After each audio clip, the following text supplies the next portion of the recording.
Hello বন্ধুরা, আমার নাম শেখ জাকির হোসেন। আজ আমি দেখাবো কিভাবে জ্যাক 9600D মেশিনের needle position up and down করতে হয়। প্রথমে দেখায় এই যে পি এর নিচে একটা ডট আছে, এটা ডটটা থাকা মানে মেশিনটা চালাইলে সবসময় আপ পজিশন হবে। এই যে আপ পজিশন। আর এই পিটাকে যদি আমি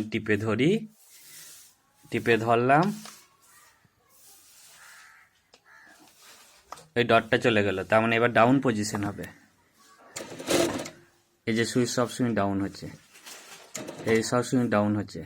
যার যেটা সুবিধা হবে সে সেইভাবে এই পিটাকে টিপে ধরে আপ অ্যান্ড ডাউন পজিশন করতে পারবে। আবার আমি পিটাকে টিপে ধরলাম, নিচে ডট আসবে, তখন ছেড়ে দেবো। ডট এসেছে, ছেড়ে দিলাম। এবার সুইচ আপ পজিশন হয়ে গেল।